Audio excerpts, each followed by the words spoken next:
Hi friends, how are you doing today? Thanks for joining me for today's video. You're watching YouTube channel Raman Ielts Coaching and I'm your Ielts expert Mr. Ramandeep Singh. बहुत videos देख लिए, बहुत time waste कर लिया, आइल्स reading की improvement नहीं हो रही है, तो आज का वीडियो आपके सारे दुख दर्द दूर कर देगा। अगर आपकी परेशानी है लिस्ट ऑफ हेडिंग्स स्टूडेंट्स को बहुत परेशान करते हैं, बहुत टाइम कंज्यूम करते हैं, आंसर फिर भी ठीक नहीं होता है। तो अभी सीखिए कि कैसे इस काम को सही ढंग से करना है, टाइम भी बचेगा, एक्यूरेसी भी आएगी। अगर आप सोच रहे हैं कि इस वीडियो में सिर्फ ट्रिक होंगे कि मैं कुछ जादू की छड़ी घुमाऊंगा और उसके बाद आपके हमेशा से सही होने शुरू हो जाएंगे, ये बिल्कुल गलत है।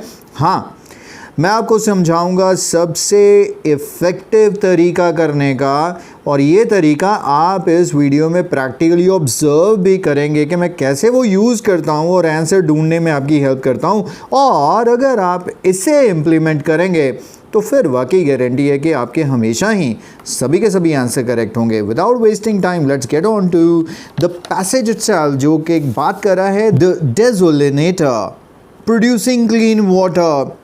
यहाँ पर क्लीन वाटर बनाने के लिए शायद कोई डिवाइस बनाई गई होगी, क्योंकि OR एंडिंग मशीन्स के साथ लगती हैं, डिटेक्टर, ट्रांजिस्टर या कुछ भी ऐसा। तो यहाँ पर जो बात हो रही है वो हो रही है डेसोलिनेटर की, जो शायद काम आता है क्लीन वाटर तैयार करने के लिए। पैसेज में चाहे कुछ भी लिखा हो, अभी हमारा फोकस होना चाहिए हेडिंग्स। जो भी स्टूडेंट जस्ट पैराग्राफ पहला पढ़ के आंसर ढूंढना शुरू कर देते हैं, they are doing the blunder. सबसे बड़ी मिस्टेक यही है कि आप सीधा पैराग्राफ ए पढ़ना शुरू कर देते हो और आंसर ढूंढना शुरू कर देते हो। ऐसे कभी भी आपको आंसर नहीं मिलेगा।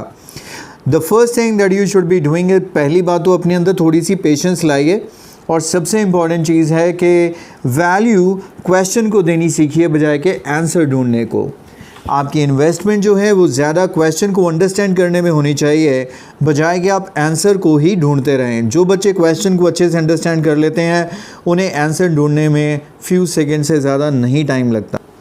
तो इससे पहले कि मैं इन किसी क्वेश्चन का पैराग्राफ ए से सेक्शन जी तक क्वेश्चंस के answers from 14 to 20 find out करूँ, सबसे पहले मैं सभी ऑप्शंस को, दिए गए ऑप्शंस को अच्छे से पढ़ूँगा और एक एक ऑप्शन को बहुत अच्छे से अपने माइंड में क्लैरिटी के साथ समझूंगा कि इसमें एग्जैक्टली कीवर्ड क्या है। स्टार्ट करते हैं पहले ऑप्शन से, getting the finance for production. Business की अगर बात करें तो फाइनेंस बहुत ज़रूरी है कि अगर आपके पास पैसा ही नहीं है तो आप काम कैसे स्टार्ट करेंगे। तो मतलब ये प्रोडक्ट जो है इसको बनाने के लिए फाइनेंस की ज़रूरत है। जो और अगर किसी पैराग्राफ में हमें काफ़ी सारे पैसों की बात नज़र आएगी, डॉलर्स या पाउंड्स में कुछ लिखा रहा होगा, तो वो पैराग्राफ का ये आंसर हो सकता है। Second option, N unexpected benefit, मतलब ये है कि इसके साथ कोई ऐसा बेनिफिट हुआ जिसकी उम्मीद ही नहीं थी। तो यहाँ पर अनएक्सपेक्टेड के लिए कुछ सरप्राइजिंग या ऐसा वर्ड आना चाहिए जिससे वो रिजल्ट या बेनिफिट देके हैरान रह गए। Third one, from initial inspiration to new product. Initial inspiration मतलब कोई भी चीज़ होती है, किसी चीज़ को देखकर किसी को इंस्पिरेशन मिलती है। जैसे किसी को उड़ते हुए परिंदों को देख के इंस्पिरेशन मिली होगी कि यार एयरक्राफ्ट भी होना चाहिए जिसमें बैठकर हम भी उड़ सकें। सो ऐसा कुछ इंस्पिरेशन टू द प्रोडक्ट जो बन गई। Now the next one is the range of potential customers for the device. अब ये जो डिवाइस उन्होंने बनाई है उसके लिए potential मतलब संभावित, मतलब कौन कौन से लोग आपके कस्टमर्स हो सकते हैं। रेंज ऑफ मतलब हमें एक नहीं कई तरह के लोग चाहिए जो इसको बाय करें। What makes the device different from the alternatives? We have to figure out one paragraph जहाँ पर comparison नज़र आएगा आपको between ये जो device है डेसोलिनेटर और इसके alternative, मतलब जो और भी ऐसे डिवाइसेस हैं जिससे पानी को फिल्टर किया जाता है। Cleaning water from a range of sources, यहाँ पर range is a strong keyword के मतलब अलग अलग। आपको पता है वाटर के क्या क्या सोर्सेज रहते हैं। लेक्स में पानी रहता है, हमारे पास रिवर्स में वाटर है, सी वाटर है, और यहाँ पर पॉन्ड्स में होता है। ये सारे सोर्सेज हैं। ओवरकमिंग प्रोडक्शन डिफ़िकल्टीज़, मतलब प्रोडक्शन शुरू हो चुकी है किसी पैराग्राफ में और वहाँ पर दिक्कत आ रही है, परेशानी आ रही है प्रोडक्शन में, तो उसे ओवरकम करने की बात आई है, मतलब सॉल्यूशंस, ताकि प्रोडक्शन कंटिन्यूअसली चलती रहे। प्रॉफिट नॉट द प्राइमरी गोल। अरे वाह, बड़ी अच्छी चीज़ है कि अगर कोई बिज़नेस कर रहा है तो उसका प्राइमरी गोल जो है वो प्रॉफिट नहीं है। ऐसे बिजनेसेस कम होते हैं। A warm welcome for the device, मतलब वार्म वेलकम बड़ा स्ट्रॉन्ग कीवर्ड है, मतलब बड़े खुशी से लोगों ने इसे एक्सेप्ट किया, मतलब हर किसी ने इसे बहुत पसंद किया। And the last one is the number of people affected by water shortages. ये डेफिनेटली किसी ना किसी पैराग्राफ में उसको बात करनी चाहिए। इसी से इसकी वैल्यू डिफाइन होगी कि ऐसे बहुत सारे एरियाज़ हैं जहाँ पर यह नंबर ऑफ पीपल, यहाँ से फिर से नंबर हमारे लिए कैची रहेगा कि कितने लोग हैं जो वाटर शॉर्टेज से प्रभावित हैं। आइए मूव ऑन करते हैं। अब सीखना है कि हमें एक्चुअली करना क्या था। आप में से बहुत सारे स्टूडेंट पैराग्राफ पढ़ते रहते हैं, मैच करते रहते हैं, कभी मिल जाता है कभी नहीं मिलता है। तो अभी हमें क्या करना है, मैं स्टार्ट करूँगा पहली लाइन से पढ़ना। सभी ऑप्शंस मेरे माइंड में स्ट्राइक अच्छे से हो चुके हैं। अगर आपके नहीं हुए हैं तो आप दोबारा से पढ़ लीजिए, वापस कर लीजिए वीडियो को, उसी स्क्रीन पे दोबारा आ जाइए। लेकिन अगर आपको सारे ऑप्शंस क्लियर हैं तो यहाँ पर अब एक ऑप्शन, एक पैराग्राफ हम वन बाय वन करते जाएंगे। हर पैराग्राफ को तब तक पढ़ूंगा जब तक मेरा माइंड क्लिक नहीं करेगा कि ऐसा कुछ मैंने पीछे पढ़ रखा है। कुछ ऐसे होंगे जो डिफ़िकल्ट होंगे, एक या एक से दो कह सकता हूँ मैं, इससे ज़्यादा नहीं, जो पूरे पढ़ने पड़ते हैं फिर समझ आता है कि क्या लिखा है। अदरवाइज़ आप नोटिस करेंगे कि ज़्यादातर पैराग्राफ्स की पहली लाइन से या कुछ कैची स्ट्रॉन्ग कीवर्ड से ही डिफ़ाइन हो जाएगा। इसका ये वाला ऑप्शन है। आइए विदाउट वेस्टिंग टाइम स्टार्ट करता हूँ मैं पहले ऑप्शन के साथ, पहले पैराग्राफ के साथ। और यहाँ पर आपको करनी है स्पीड रीडिंग। जो हमने टाइम इन्वेस्ट कर दिया है ऑप्शंस को रीड करने में, अब उसे हम थोड़ा सा सेव करेंगे। अपनी स्पीड को बढ़ाइए, ये एक बहुत बड़ा ट्रिक है आइल्स रीडिंग को इम्प्रूव करने का। और दूसरा एक बड़ा ट्रिक है जो आपको ध्यान में रखना चाहिए, वो कि आपको थोड़ा सा लाउड बोलना है कि आपके कानों को आपकी आवाज़ सुने। चाहे आप एग्जामिनेशन हॉल है, चाहे आप घर पे कर रहे हैं, चाहे आप अपने इंस्टीट्यूट में, इतना लाउड बोलिए कि आपकी आवाज़ आपको समझ आए। अगर आप ऐसा करेंगे तो वो बराबर होगा 2 बार रीड करने के। दैट मीन्स 2 बार रीड करने में जो आप एनर्जी इन्वेस्ट करेंगे वो एक बार में ही आपका क्लियर हो जाएगा अंडरस्टैंडिंग पॉइंट ऑफ व्यू से। मैं तेज़ रीडिंग को इंश्योर करने के लिए क्या करता हूँ, हर पैराग्राफ रीड करने से पहले एक लंबी सांस ले लेता हूँ और कोशिश करता हूँ कि इस एक सांस में मैं पूरा पढ़ने की कोशिश करूँ। Traveling around Thailand in the 90s, Jameson was impressed with the basic rooftop solar heating system that were on home. When energy from the sun was absorbed by a plate and then used to heat water for domestic. 2 decades later, Jameson developed the same basic idea. I think it's enough. तेज़ पढ़िए, कुछ गलत पढ़ा जाए उससे कोई मकसद नहीं है। आपके माइंड में इंफॉर्मेशन जानी चाहिए। अभी आप भी चाहें तो दोबारा पढ़ सकते हो मेरा आंसर डिस्कस करने से पहले, लेकिन ये आइडिया देखते ही मेरा माइंड स्ट्राइक कर गया है कि मैंने कुछ ऐसा पढ़ा है डेफिनेटली।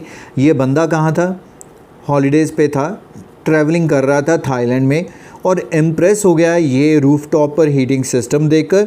और उसके बाद क्या हुआ, 2 डिकेड्स लेटर उसने ये आइडिया डेवलप किया इनटू अ पोर्टेबल डिवाइस।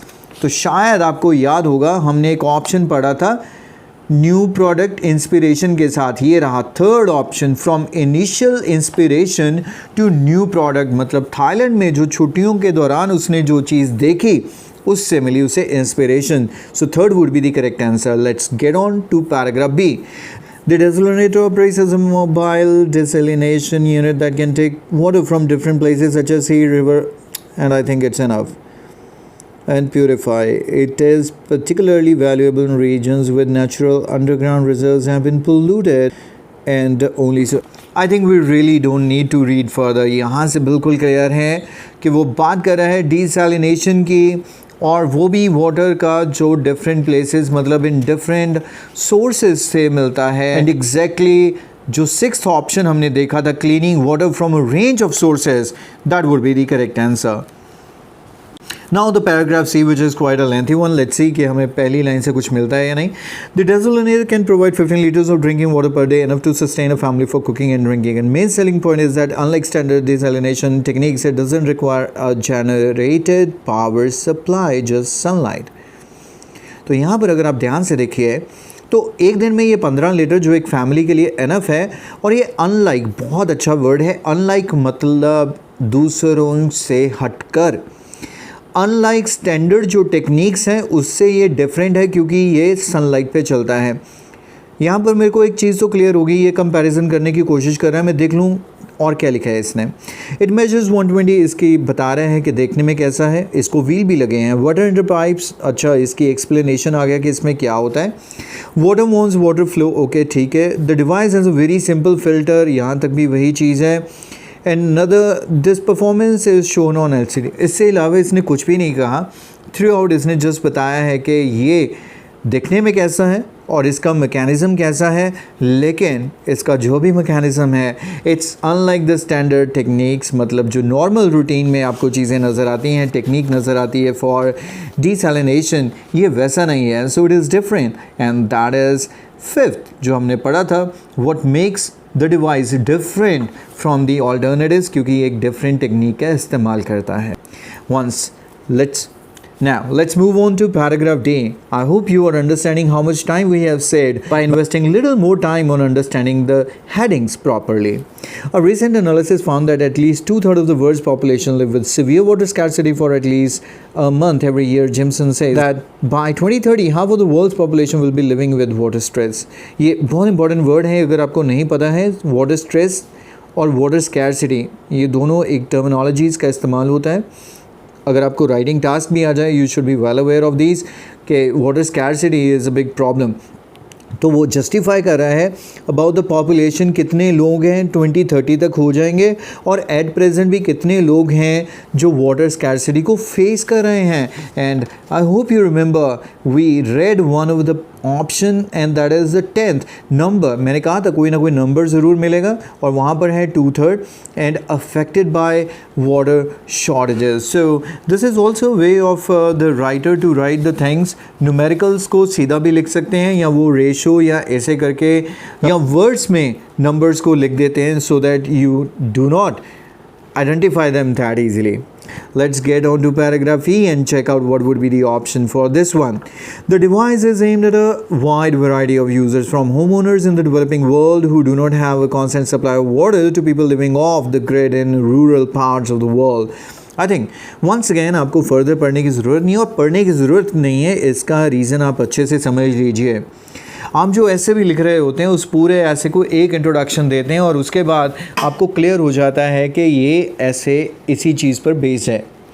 आप जब इंट्रो पैराग्राफ स्टार्ट करने के बाद रीजंस का एक पैराग्राफ लिखते हैं तो लिखते हैं there are many reasons for this and first of all. उस बात से ये क्लियर हो जाता है कि इस पैराग्राफ में आपको सिर्फ और सिर्फ रीजंस ही नज़र आएंगे, तो आपको ज़्यादा पढ़ने की ज़रूरत नहीं है until unless you really don't want to understand कि कौन कौन से रीजंस हैं। यहाँ पर भी सेम चीज़ अप्लीकेबल है। आपको हर एक पैराग्राफ की फ़र्स्ट लाइन जो नज़र आ रही है वो एक इंट्रो लाइन है और वो बता रही है कि इसमें क्या होगा। अब यहाँ पर क्या हो गया, ये डिवाइस किसके लिए एम है, वाइड वैरायटी ऑफ यूज़र्स, कोई भी हो सकता है। होम ओनर्स जो डेवलपिंग कंट्रीज़ में रहते हैं, तो उससे लेकर पीपल जो of the grid and rural part, grid होता है जो मतलब विसिनिटी के अंदर रहता है, जहाँ पर वाटर सप्लाई है ग्रिड के अंदर आ जाएगा तो उसको मिल जाएगी, लेकिन रूरल बहुत दूर गांव में रहते हैं जहाँ पर कोई सप्लाई नहीं है, उनको भी ये बेनिफिट करता है। Do we really need to read further? I really don't think so. I would simply go with the fourth option, range of potential customers for the device। मतलब क्या रेंज है, और यहाँ पर है wide variety, वहाँ पर है potential customers और यहाँ पर हैं users। Let's move on। अब प्राइस की बात आ गई, हमने कुछ पढ़ा था, आपको याद होना चाहिए। Price will vary according to where it is bought। कहाँ पे कोई बाय करेगा इस पे डिपेंड करेगा। क्या एक लाइन से हम आंसर लगा सकते हैं? यहाँ पर था पैसे के हिसाब से,